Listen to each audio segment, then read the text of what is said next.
Hello, everyone. Welcome to the show. It's another slamming edition of Bring It in the House. I'm your host, Millie Mills. Our guest tonight, he's from the Chi-Town, but he's not a bit shy, not when it comes to that music. Let's give it up for international filmmaker, media composer, Robert Diggy Morrison. Hey. Hey, I was gonna have the sound effects in there, but I forgot to add them in, yeah, we're gonna get those going too, man. It's so good to have you. I know you took time out of your busy schedule. Thank you so much for stopping by. Oh yeah. Where are you now, Rob? I'm in Chicago.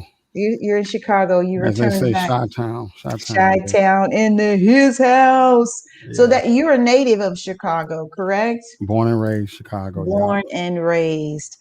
And you and I, we met in college, guys. We went to an HBCU, University of Arkansas Pine Bluff, UAPB, back in the day. And it's just an honor to, I have followed your career down through the years, and you have just really taken that thing to the next level. I'm so proud of you. Well, Congratulations thank you so again. much. We were Yes. 18. Remember, we were 18 when we met. Yeah. We were Telling just our little ages. kids, huh? We were so Mm-hmm. young, and oh my Mm-hmm. gosh, let me see. That was about 30 years ago. I'm just looking at my calculator. So I know we had similar, I know my major was theater, but I was you theater arts. I was theater arts as well. as well. But you took a different route. You went straight into your music. Yeah, I didn't major or minor in music. I just took a couple of applied courses, and I wound up dropping out of those because the cats that I played with, you remember Mhm. E.C. Brown, right? The Yes. people play right. I Mhm. used to hang out with those cats, and they just taught me all the theory I needed to know, and that was it. I didn't need an applied class. So I dropped it. Wow. So That is so amazing. We got a lot of pictures of you here. These are some of the people that you oh yeah, me you and worked with. Harry. I just did a series with him. Hmm. Hmm. Now, who is that again? Harry Lennox from the Blacklist, Okay. 5 Heartbeats. Yes, I thought that was him. His face is just a little bit fuller, but Yeah, I can tell that's him though. Yeah. yeah. So you know, what is the name of this film, Rob? Tell us all about it. This is Conrad, the Conrad series. Conrad series. Yeah, it stars Harry Lennox, Hmm. Eric Roberts, Julia Roberts' brother, and Hmm.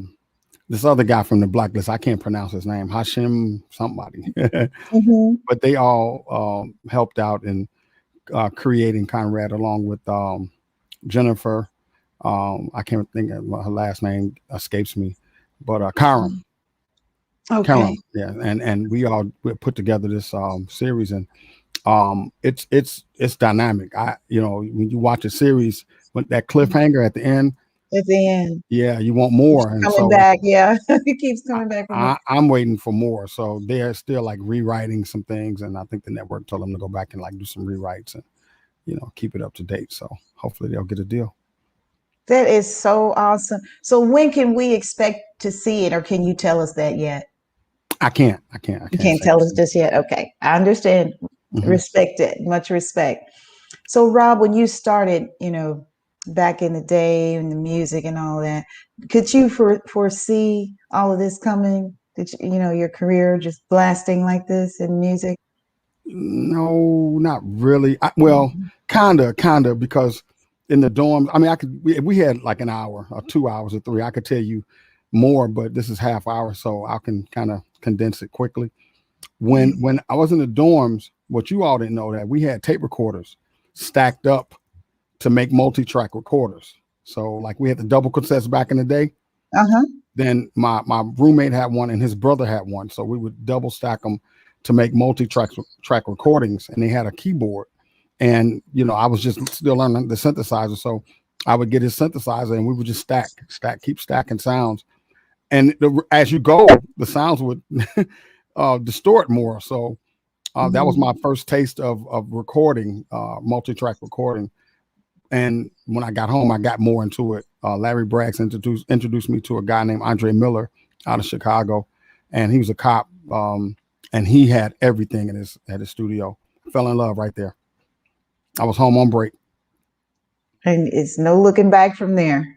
Yeah, then I think that's when it hit me when I came to his studio in Chicago and saw this equipment. I'm like, okay, I got it now. I figured this out. You know. Yes. Mm-hmm. Mm-hmm. Amazing, amazing.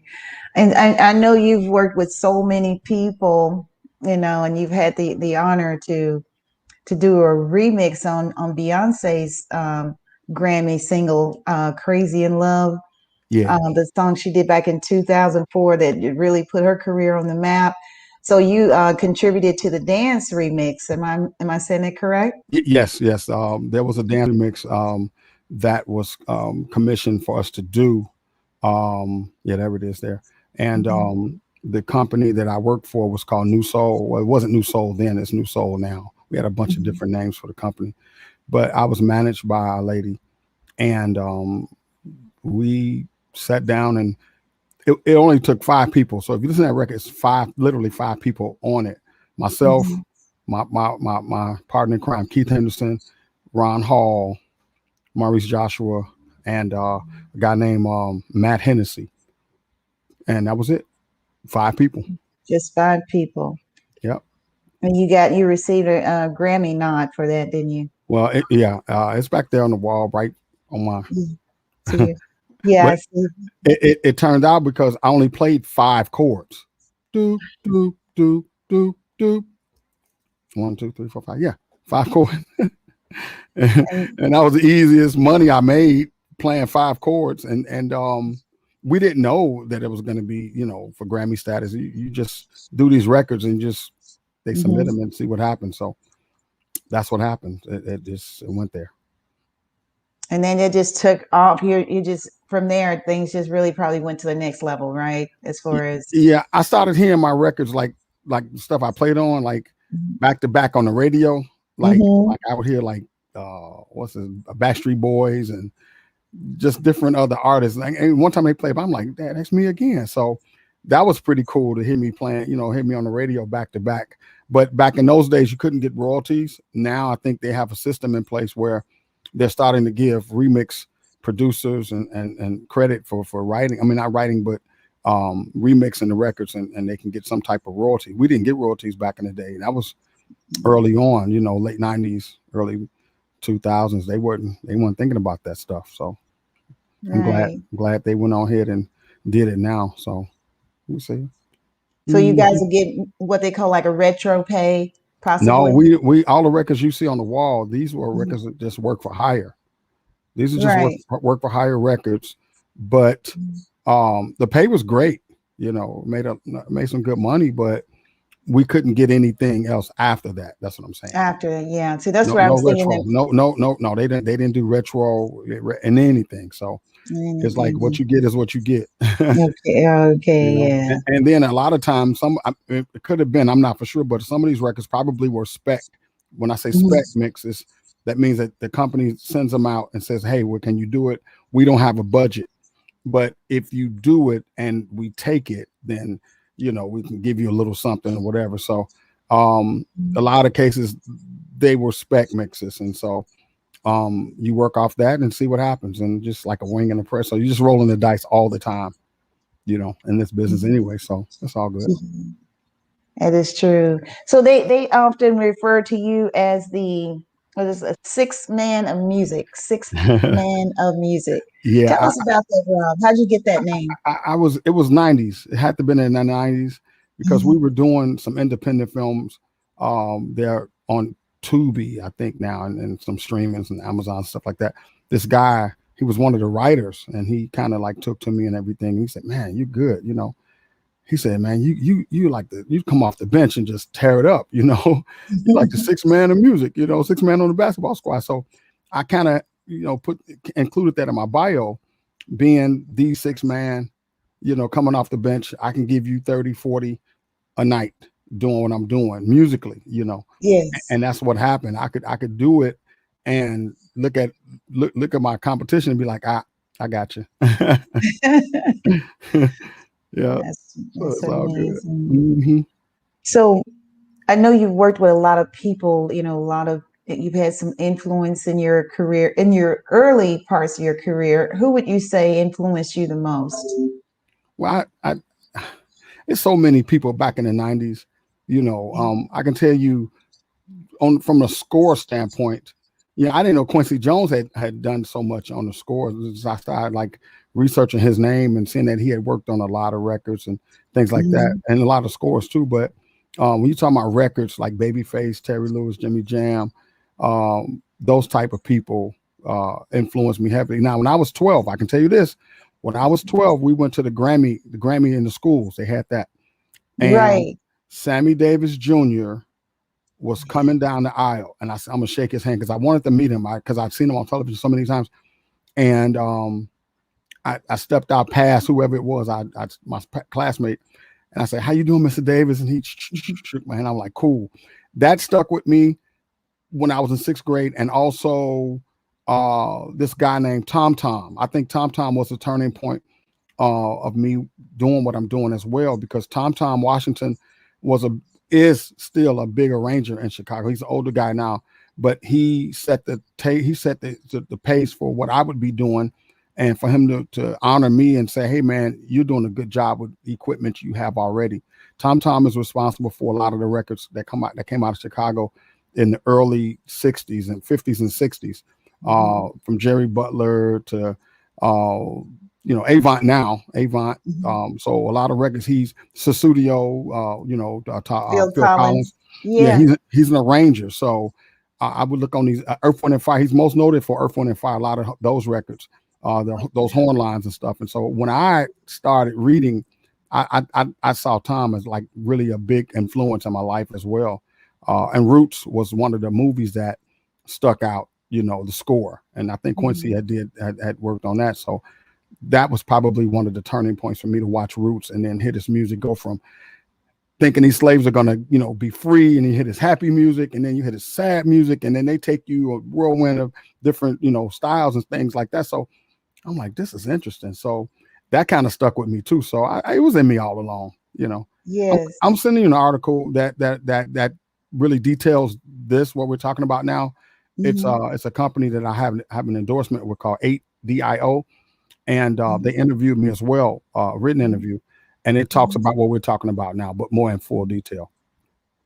Wow. We could go on and on, man. I just want to stop and say, in case you guys are just tuning in, this is the magnificent Rob Morrison out of Chicago, Illinois. He's been doing his thing 30 years. We got Paula McCullough Davis checked in. She said, "Good evening, Aurora Threats," or is it Threats?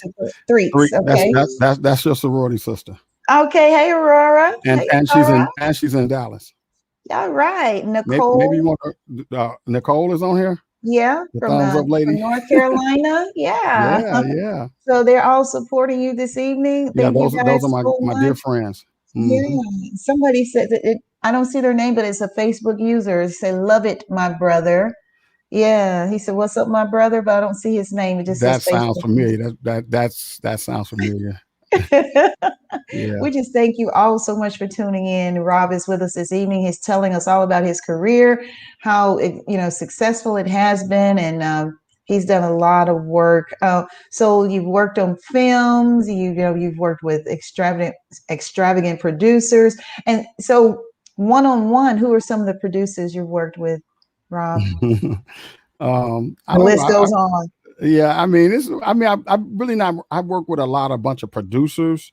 I've had some of my unofficial training with R. Kelly. He taught me a lot. I mean, believe it or not, he's a genius. And he is. I watched him work for many months or so, but the fact that just to sit there and listen to him, speak about how he does what he does. He told me one time, he says, "I'm not like you," and he kind of did the piano thing. He says, I don't play like you play. He says, but I get it done. And that mentor, for me was pretty cool. I can't think of it. It could be. It's a lot of other people that I've worked with, but most notably, you speak about Rob. I know he's in a bad situation right now, but I'm talking about the artist that's in him. Oh yeah, the artist. He's a genius. I have to say that. So and for him to take time out to examine my songs and ask me where I mix them and they sound great. And, even when the phone rang, he says, "Hold on." He told his engineer, stop the track, And then when his phone call was over, he went back. He said, "Hit the button." So he gave me some assignments to do, and I had to learn them. So that was a big thing for me during that time. Doing the Sparkle movie, working on what's the girl's name? Is it one with Whitney Houston and all of them in there? No, not that one. The original, but the young girl that sang Jordan Sparks. Yeah, Jordan Sparks worked on some stuff for her. Yeah, So really, that's wonderful. And so I see his name is Melvin McBride. He said, "This is Melvin that's shouting out to you," when he said about "Love It, My Brother." Yeah, Melvin is from Chicago. He's a classmate of mine from Marshall High School as well. Hey, Melvin, thanks so much for tuning in. And so some good news I gathered from you, and also Nicole just mentioned it as well. So it looks like you're going to be inducted into the UAPB Hall of Fame for this year, 2021. I just got the call, and I knew about it, but I wasn't for sure if I was, going to get in. And Diane last name, she gonna kill me. Diane Gentry. I'm sorry, Diane. Okay, Gentry. Yeah, Diane Gentry. She called and she set everything up. She set it in motion. She did all the paperwork. All I had to do was pay my dues, and then I got like ribbed because it's like, well, how are you going to be a member of the Hall of Fame if you never paid your dues?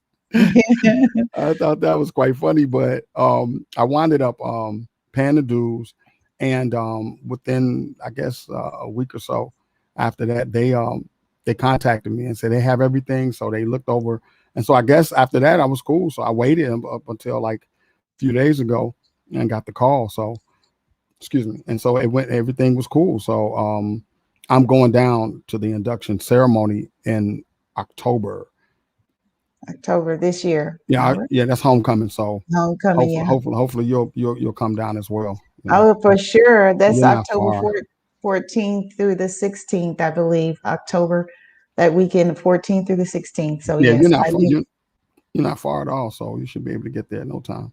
Yeah. Yes, indeed, man. So Rob, out of all the achievements that you have, everything you've accomplished, what are you most proud of? Being able to, well, I thought about this last night, but I'm proud of a lot of things I've done, but the most important thing is for my mom to have seen some of this success. Yes. It's not like the pinnacle or the acme, where I would want it to be, but I've been in some really cool situations. So she now understands how important it is to be, to strive for the highest and continue to do what I'm doing. So I would say that that's the most important to me, for her to see it, to say, yeah, I could buy my mom this, or I can do this. But when I told her about the Hall of Fame, like literally the first time, she was like, oh my God, that's cool. So now that is going to happen, to me, that's like the Oscars. You know what I'm saying? Yes. That's like the Oscars. That's like Deion Sanders going into the Hall. That's like any of these other people. I feel like I'm right there because so many millions of people will come through those doors of UAPB, and that's going to be a total honor, and my name will be, I guess, etched in stone. I'll write it somewhere in the bathroom. Right in the Hunt Hall where I used to stay at, right on the floor, room 221, by the fire escape. This room was occupied by Rob Diggy, so yes, that's always a good thing. So yeah, my mom. Yes, for sure. She did a great job with you. That speaks volumes too. So congratulations to mom as well. Congratulations to both of you. For those of you who are just tuning in, we're just speaking with, of course, international film media composer Rob Diggy Morrison, and he is the recipient this year of the 2021 UAPB Hall of Fame inductee. So yeah, we are very, very proud of you. Just keep up the great work. Also, before we go, time is running. I told you it was going to go fast, and we only got like 10 minutes, but I just want to share with the audience too. I believe this is the tune. Now, you know what? We should skip that and Let's just skip that. fire away with some questions, because that way, Okay. people Okay. they've heard this stuff before. So I mean, that's just me. I mean, I know it's your show. I'm not trying to run it, but Well, I understand. No, this is they'll your see it. platform, though. They'll hear it somewhere. Somebody's heard it, you know. Okay. You Um, want to tell them about your YouTube channel in case somebody does want to go there? nah, No? no. Okay. All right. So we'll look at some of these pictures real quick. So is this the big one right here? That picture actually is in somewhere in Pine Bluff. Yes, it Uh, says University of Arkansas Pine Bluff graduate, and I can't. This is R&B composer. yeah, they messed that up. Whomever wrote that, Mhm. I could kick them. I don't know who did that, but somebody didn't contact me because the wording is all wrong. But Uh-huh. somebody on Facebook hit me up and said, "Hey, I was in the museum and I saw this, or somewhere, some Delta Museum or something like that." I had to contact Jimmy Catfish Cunningham. Uh-huh. Okay. He would know about this. Yeah. But yeah, I don't, like I said, I'd have to get down there to see that. When I get down there, I'll find out what's going on. But But still, that has nothing to do with the university though. right. Yeah, that was So something, yeah, that they felt the need to put together for you because of all yeah, your success, which yeah. is very nice. So in this picture here, Rob, tell us about this. Who Oh, are you studying? that's gonna be my future partner. He wants me to work with him. He's in Toronto. That's Ray Williams. Mm-hmm. Ray, he's a marketer in terms of music marketing and software consulting and things like that. So he brought me in to LA to come to the NAMM show. You might have heard of the NAMM show. It's the music. Yeah, I saw Yeah, that on your yeah. site though, but It's I'm the not that. music merchants convention or whatever. Mm-hmm. And Ray signed me up with his company. And Ray just called, about 2 months ago and asked me would I score a documentary, the St. Vincent's volcano that has erupted over there. So I guess at some point, the last I checked, they were still editing. So editing takes a little longer. They're adding some animation and some graphics and things. So that type of thing, they want it to be right before they send it to me. But Right. I've been knowing Ray, I think since 2017. I was on my way out the door. Literally, I had my bags packed, and this cat Ray calls and he says, "Hey, I got your number from someone. Can you come and do a seminar for me?" And I say, "Hey, man, I wish I could. I can turn you on to somebody." But we kept in touch. Mhm. And he remembered me, and he helped me out. So I'm thankful for Ray. That's awesome. That's awesome. And right here, you're doing what you love.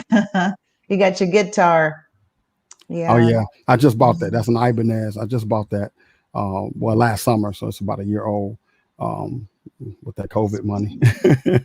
Yes. And That's my this is the family, right? Is it? no that the lady in the back with the hair. Mm-hmm. We did a commercial for NBC, and Mm-hmm. she came over and sang. I don't know her name. It was my first time meeting her, but Pimon and his wife. I can't ever say her name. He's gonna kill me as we see this. Masaqua. I think that's it. Masaqua. I could never get that right, but I think that's right. Hope no, they don't. I think she understands because when I said it in front, she was like, "No, that's not quite right." But we did this thing for the Pullman Museum, the Pullman Porters Museum in Chicago, and they were talking about the history of the Pullman Porters from back in the days and how these guys worked and slept on these cars and things like that. So I put together the music, which sounded like "Get Here." It So I did my own arrangement of it. We got away with it, of course, because I'm good. I know how to flip stuff around. And the lady, she sang the melody, and the music was beautiful. I had a good time doing it. And Pimon, they always call me all the time to do different projects because they work, like for historical museums and things like that here in the city. So they So always when call. you said "Get Here," is that that song Olita Adam smashed Yeah. We kind of bit off of it just a little? well, yeah, a Yeah. lot.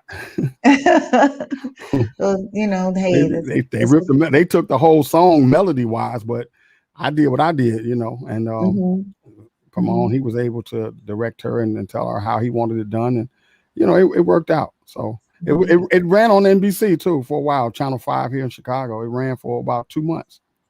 Oh, Hmm. that's so Hmm. wonderful. Okay, and this one right here, this is where we're talking I about. just took a picture, and Mhm. my classmate from Chicago high school, he took that picture. He's a photographer, but um, I did it because we were doing the promos for the Grammys for the consideration process. So Mhm. that's what that is. We Are Music. That was a 2020 invitee. So I remember doing that to get in, because the Grammys allows you to use, templates and things like that, and you know and Mhm. I just signed up with them for my second year, so I'm a sophomore now. I'm a voting member sophomore, so I'm just waiting on the festivities to open up here. So Mhm. everything's been online. So when they open up with the Chicago chapter, I'll be able to go show my face and let them know who I am. Exactly. Hmm. So right here in this photo, you're definitely letting them know who you are. That's in I forgot where I was. That's in Bulgaria. So Oh. Sofia, they call it Sofia, and Mhm. that's one of the orchestras that played on the Gandhi movie. Mhm. Uh, but yeah, I had fun doing that. They hired a photographer, and I got sticky fingers when I got back to Dubai because the footage was just laying around. So I just kind of Mhm. just picked it up and put it in my bag the whole drive. And when I got home, I see all this beautiful footage, and I'm like, you know what? I'm keeping this because I don't think they would have ever done anything with it. It was just been sitting around. So I'm glad I got the footage, and now I can go through those files, and they're really huge, and I can go Mhm. through. And it was cold that day. It was, oh God, it was 20 degrees outside, and then we took a plane back the same day, and then it's 100 degrees back in Dubai. So um, that was like really exciting, an exciting moment for me to be able to conduct an orchestra. The music you see in front was the music that they transcribed, and they did it with the computers and everything, and then gave a sheet. Those session musicians you see, Mhm. they walked right in, went through it like once and hit, you know and I Just was hit like, it. wow. So that was amazing. So now that when I see documentaries and on music and things like that, I can Mhm. totally relate, you know, how the transcribers work, how the arrangers and things like that, the Pro Tools people work, all that stuff that's put together behind the scenes to get that music onto screen and things like that. So it was a process. I had to start in Dubai. From Dubai, it went to Bulgaria, and we checked out a couple places. We checked out some people in Spain, but we went with the best price, you know.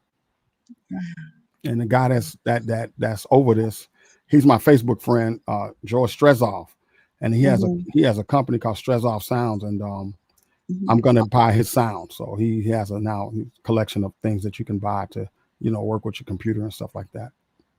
Yeah. Well, good times never last long, and we're about to wrap things up. But just want to let you, if you can, just let people know how we can keep up with you on social media. I know you're very busy going everywhere. I know you're on Instagram, and that's one way we can see you, right? Yeah, I've been using Instagram a lot, and Mhm. I like it. It's interactive where I can Mhm. literally talk to people from Clubhouse or whatever to back to Instagram in my inbox Mhm. and stuff like that when I need to take care of business. My Instagram is Rob Diggy. Okay. Facebook is All right. Rob Diggy. Everything is Rob. Rob It's is quicker to Rob just do like that. Or composer, the number 4, films with a Z with a for Z. Okay. Clubhouse, but it all comes up, you know. And Yes. if you know anybody that's looking for composer arranger, I'm that dude. I get it right. He's that dude, guys. You hear him. Yeah, I'm not bragging, but I I Well, listen to you, a lot of the cats, man, and they don't have you gotta have an arsenal. Your yeah. arsenal has to be on point, Mhm. the sounds. And so, you know, don't have the Well, sounds, you can't you've roll. been in it for a while, and your work speaks for itself. Well, thank We're you. about to wrap things up. We've been talking with, of course, international film media composer Rob Diggy Morrison, and we just thank you so much for being on the show. Next week, we'll be talking with Linda McAllister. You know, she's, of course, a talent agent out of the Dallas, Texas area, and she also is in Los Angeles. We're going to let Rob take us out. We thank you so much. We'll be praying for you. Thank you so Continued much, Millie. success. Millie, it's good seeing you again. I mean, It's a wow, great 30, was it seeing over you. 30 years? So I'm thankful Yes. for you. And, you know, you pursued your dreams and everything and went right into radio. And I'm like, man, this lady doing it, man. I used to check you out back in the MySpace days and stuff like that. Well, thank you. And I said the same about you because when I first met you in school, you were on the keyboards. I don't know if you remember that. Yeah, but I was just learning. You were I just was learning playing. at that I was time? playing, but I wasn't so super duper at that time. You know what I'm At that saying? time. I was just learning, pecking away, you know. So I kind of cut class to learn how to play piano. Well, you did it, man. You did it. And we are so proud of you. We'll see you in Pine Bluff. Take us away. Go ahead and sign us out, Rob. What I got to do? Any last words, anything Oh, you any want to last say? words? Thank Mhm. you for all for listening, everyone, and a shout out to my beautiful friends Nicole Nash, Paula. You guys make the world, you know, a better place and everything. So and I just want to say thank you for allowing me to have this platform, and hopefully we'll do it again. You are so welcome, Rob. Thank you. We'll see you next time on Bring It in the House.